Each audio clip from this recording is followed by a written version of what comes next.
Welcome to the podcast, Leaders of Today, Teens to Titans. This episode is really special. In season 1 and 2, I interviewed high school students or recent grads. It has been some time since I've been able to speak directly with someone in high school on my podcast, facing some of the challenges that my former guests have shared. I'm so honored to have our guest, Max Nadoraski, for our interview. What started as a simple idea in Ridgefield High School students' bedroom has grown into a national kindness movement. Max Nadoraski is a Ridgefield High School junior and the founder of Lead the Change, a student-led apparel brand spreading messages of empathy, inclusion, and positivity. Inspired by his volunteer work with Sphere Connecticut, a nonprofit supporting adults with disabilities, Max wanted to do more than just speak about kindness.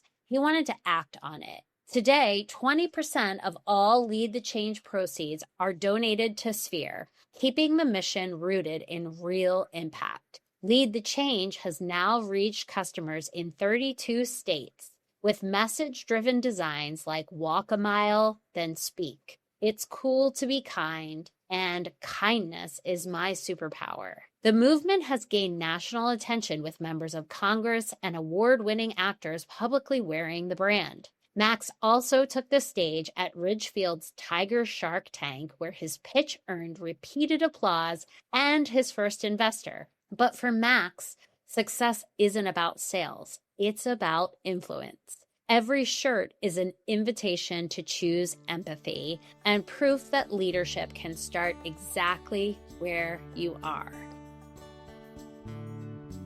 You're listening to Today's Leaders, from Teens to Titans. Hi, I'm Lorraine Connell, a teen leadership coach. I transitioned from teaching chemistry to coaching teens in leadership, helping them realize they can do hard things.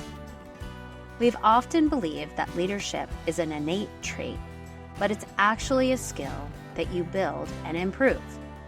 On this show, you'll meet today's leaders who share their teenage experiences, revealing how they developed confidence, direction, and the tools to become the leaders they are now. You'll discover how you or the teens in your life have the potential to become confident leaders, even if it doesn't seem possible. Max, I am so excited to have you here today. Welcome to the podcast. Thank you so much for having me. Awesome. Max, I would love for you to share your journey and maybe talk about where you sought the empowerment and the development of your own leadership. Yeah, so to be honest, from the beginning, I've really never thought of myself as a leader.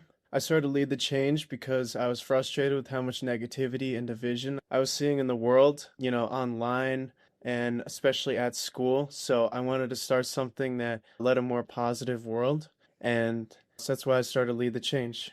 How long ago did you start Lead the Change? I started in July, so it's 6 months old now. So it's fairly new, but I'm still working at it and it's growing. So that's so exciting. And how long had you been working with the organization of Sphere? I started working with them 2 years ago, and so far we've done one performance because I work in the performing arts program, and so they put on like plays and shows and stuff, and I did West Side Story with them last year, and right now we're working on The Lion King, so I'm really excited. It's coming up in May, and we're really looking forward to that. So you do performing arts with the adults in this organization with different disabilities. How many others besides you are working on creating this production? Yeah, we have like 5 or 6 volunteers there, usually at the performing arts, but Sphere has many different programs like jewelry, bingo class, and all sorts of stuff like that. So there's different volunteers that have different roles in Sphere.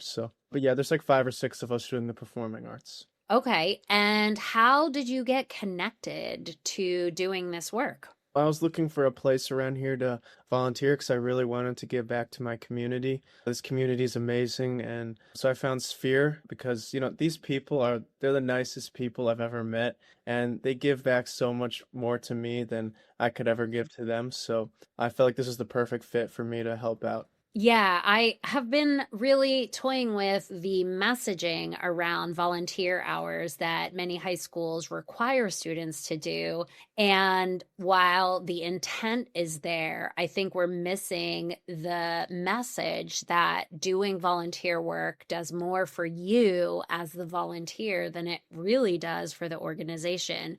Would you speak to that at all? Yeah, I totally agree. Well, a lot of kids, they'll just try and get to the requirement and maybe they won't think much of their volunteering, but really they should like really become enthralled in it and kind of like take in everything they can from their volunteering because it's really important and it can like round you out as a person. So I think it's really important to do that. Yeah, I think, can you share some ideas on how students can find an organization or a volunteer like opportunity that really does connect to who they are and what they're interested in? Yeah, so it kind of starts with looking around, especially online. You can look through an organization called Lion's Heart that will help you find all different types of organizations to volunteer with in the area. And that's a really great place. Like it'll show you like ongoing volunteer places you can work at or just single time volunteer places. And that's really great. They have all different varieties and stuff like that.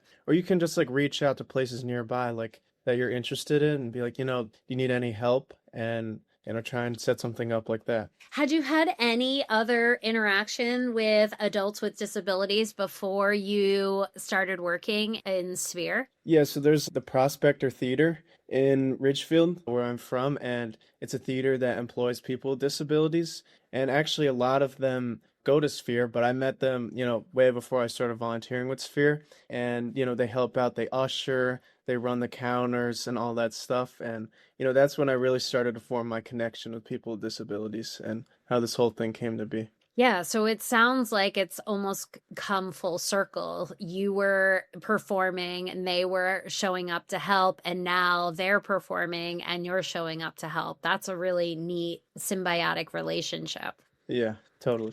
And have you been able to encourage others of your classmates and other people that you're connected with to come join you in this work?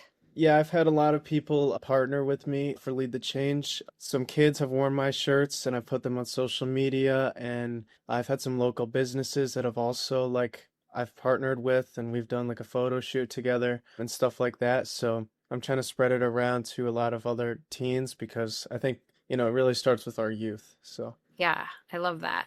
So you said you didn't really see yourself as a leader. And I think there are so many of us who really have the message that leadership is something that we are not.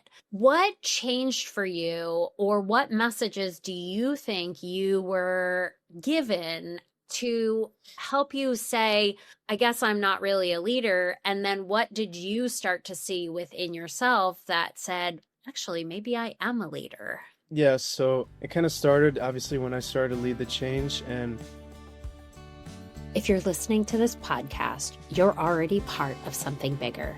You're part of my advocacy team. Leaders of Today and Peers Not Fears exist to amplify voices at the age when so many of us were having moments that shaped who we became, sometimes in silence, sometimes without support. These conversations are about what happens when voices are heard earlier, when leadership is named, and when young people are reminded that they matter. As we move from building these programs to sharing them more widely, my ask is simple. Help us carry these stories forward. Share an episode, talk about the work, pass it along to someone who works with youth, supports teens, or believes in the power of early leadership.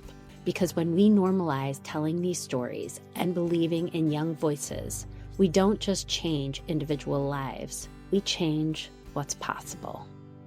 kind of came full circle to me. Like, you don't have to be the loudest person in the room or the most outgoing. Like, you can still be quiet and be a leader because a lot of strength comes in just like through your head. Like you don't have to be, outgoing or anything like that. You can kind of just find it within, which I think is really important. And, leadership can really come from anywhere. Yeah, that is 100% my message. I think so often our shy, quiet observers are dismissed or not seen because they're shy and just doing whatever they're being told. But really, they bring such value to leadership that, I am grateful that you're here sharing that message from your mouth and not just mine, because it really is the power behind believing in yourself and knowing that you can lead change from where you are. So I love your name of your business, and I love the idea behind it. How did you come up with the name Lead the Change? I came up with the name Lead the Change because I want to empower change makers around other communities, and I want to empower people to do things in their own community and change the community for the better. That's awesome. And when I did these interviews with young adults back in season 1 and season 2, I really valued the ideas and the advice that teenagers have. So, my first question is for your fellow peers. If you could give some advice to your peers, what advice would you give them about leadership, about volunteerism, about, anything, or even the challenges that we're all facing? Yeah, I think you don't need to be a title holder or have a big platform to be a leader. If something bothers you and you care enough about it and have the passion for it, you can make a change to improve it and you can act on it. You don't have to wait till you feel ready either. You can kind of just do it whenever you feel like, as long as you have that passion. And that's kind of where it all begins. So it's really important. I think what you said about you don't have to wait to be asked, you don't have to wait until you feel confident. I think that's one of the messages that so many of us believe, is that I need to be asked in order to step up, or I need to feel enough confidence. And really, you're never going to be confident enough to do the things that you're really passionate about. And the confidence only comes as you work through it and build alongside of you. Yeah, totally. Okay, then how about some advice for educators, right? So your teachers, up until the time when you decided, I'm going to take the step and I'm going to do it, like, where do you think we as teachers, because I'm formerly a teacher, where do you think we could do better so that we show kids like you or other kids who may not have a title as a leader that leadership is within you? What advice do you have for somebody like me to empower kids in my classroom? Yeah, I think it begins with trust. So trust students more. We're paying attention, and sometimes we care more than adults sometimes think. So we have it within us. We just have to get the room to show everybody, what we can do and to find power in that. Wow. You knew exactly what I've been saying for the last, 4 years. Is it's so often that we're so afraid to trust kids,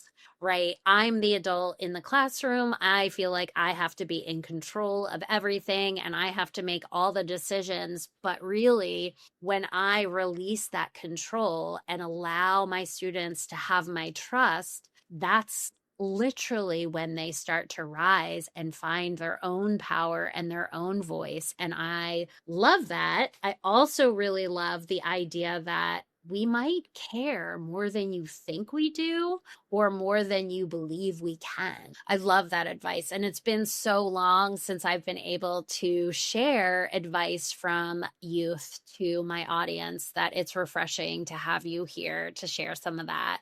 So, can you share some advice that you would like school administrators to know about students, about things that are happening in your world, anything? So, if you could speak to an administrator, maybe not one of yours, but an administrator who's listening today, what advice as a teenager would you share with administrators? Yeah, I think we have to give students like real responsibility instead of just like symbolic roles, like as students.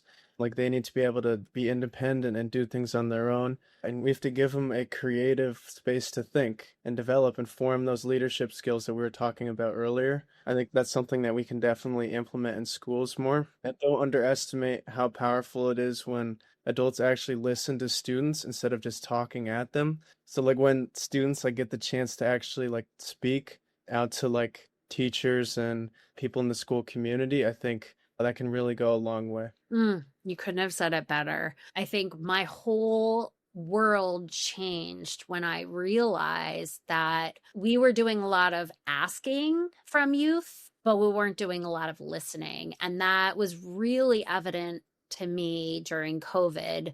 None of us knew what we were doing. And in the school that I was connected with, they did a lot of asking, but it felt like it was just performatory or performative because we then didn't implement or tell students why we weren't implementing their ideas. And then lastly, if you could give some advice to parents, what advice would you give to parents about being a youth today? Yeah, so let's give kids space to care about the things they want to care about, like even if it doesn't look like something that can like be good for the future, they can still build it up and make it become something bigger than you might think. Also, I think not every leadership moment is a trophy, as I said before. Sometimes it's just a kid trying to make things better in their own way and, find power within themselves, not looking to like prove themselves to other people. Yeah, and let's go back 5 years. Could you imagine 5 years ago seeing where you are today? Is it possible when you were 5 years before? Do you think it could be possible, or were like the foundation that where you are today, was that something that you saw as a possibility 5 years ago? I don't think so. I was kind of like unsure of what I wanted to do in the future, and I didn't feel like I had that leadership role like we were talking about. Yeah. But it kind of just happened over time as I developed and got older, maybe got a little bit more mature, and I kind of found myself. So When do you think kids or when do you think people need to know what they're going to do for the rest of their lives? Like you're probably applying to schools shortly, right? And thinking about what's next for you. Do you think it's like a real valid expectation for kids your age to know where they're going next? I kind of think it depends on the person, because some kids, like, I feel like it's important to have like a plan structure and try and like fulfill a goal for the future and, like keep looking ahead. While some kids, like, I feel like it's okay if they just go however they want and just see how things end up. And sometimes that ends up really good for some people, but I think it kind of just depends. I think that's fair.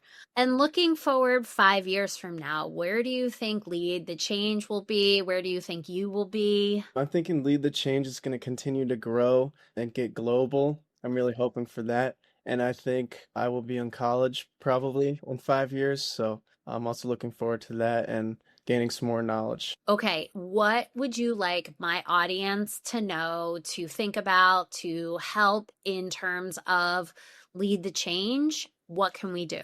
I think that for Lead the Change, we have to keep spreading the news, keep spreading good vibes around everybody, and try and improve our world. It's a negative place, and we really have to get some more light kind of in this dark world. Right here, I have a few designs. Walk a mile, then speak. This is probably one of my most popular designs, walk a mile in my shoes and then talk to me kind of. Here we have empathy, the silent rebellion against selfishness. The famous playwright Harvey Firestein wore the empathy sweatshirt and actually dyed one of them, which was pretty cool. That's awesome. How did you get connected to the congressman and the actor? Yeah, I actually met Congressman Jim Himes at an event, and I was like, "Oh, hey, I have like this cool clothing brand and all this." And he was like, "Oh, that's awesome. Let me get one of your shirts." And he got it and just like unexpectedly posted a photo in it, which is really cool. And Harvey Firestein, I know he's from my town, so I sent him one of my shirts, and he really embraced the idea and wore it and posted that on social media too. So that was awesome. Yeah. So if people want to find your brand or buy a shirt, how can they find you? You can find me on Instagram, Facebook, or you can just go straight to the website, leadthechangeshop.com. That's pretty much it. And if they buy something, what do you want them to do when they're wearing it? Wear it, talk to people about it, keep spreading the news. Like I said before, we got to make everything more positive. Post in it, post on social media. That's the best way to outreach to people nowadays. So, And make sure that they tag Lead the Change, yeah. right? And all of those links will be in the show notes. And I'm really, really grateful that you were able to make some time to have this conversation with me. And I really look forward to seeing more of Lead the Change. You are absolutely right. Let's get that kindness out there and really appreciate it. All right. Thank you so much. Thank you for having me. Are you ready to help the young people in your life unlock their inner strength and step confidently into leadership? The new workbook from Peers Not Fears, Your Voice Matters, Uncovering Your Unique Leadership. It's designed to help teens see the leader in themselves, step by step. It's not just a workbook. It's the first step towards a ripple effect that could change lives. Let's turn today's teens into tomorrow's titans. Thank you for tuning in to this episode of Leaders of Today, Teens to Titans. If you found this episode helpful, please subscribe, leave a review, and share it with other parents who might benefit from this conversation. Together, we can support our teens in building healthy, positive relationships and become leaders of tomorrow. Until next time, I'm Lorraine Connell, and this is Leaders of Today, Teens to Titans.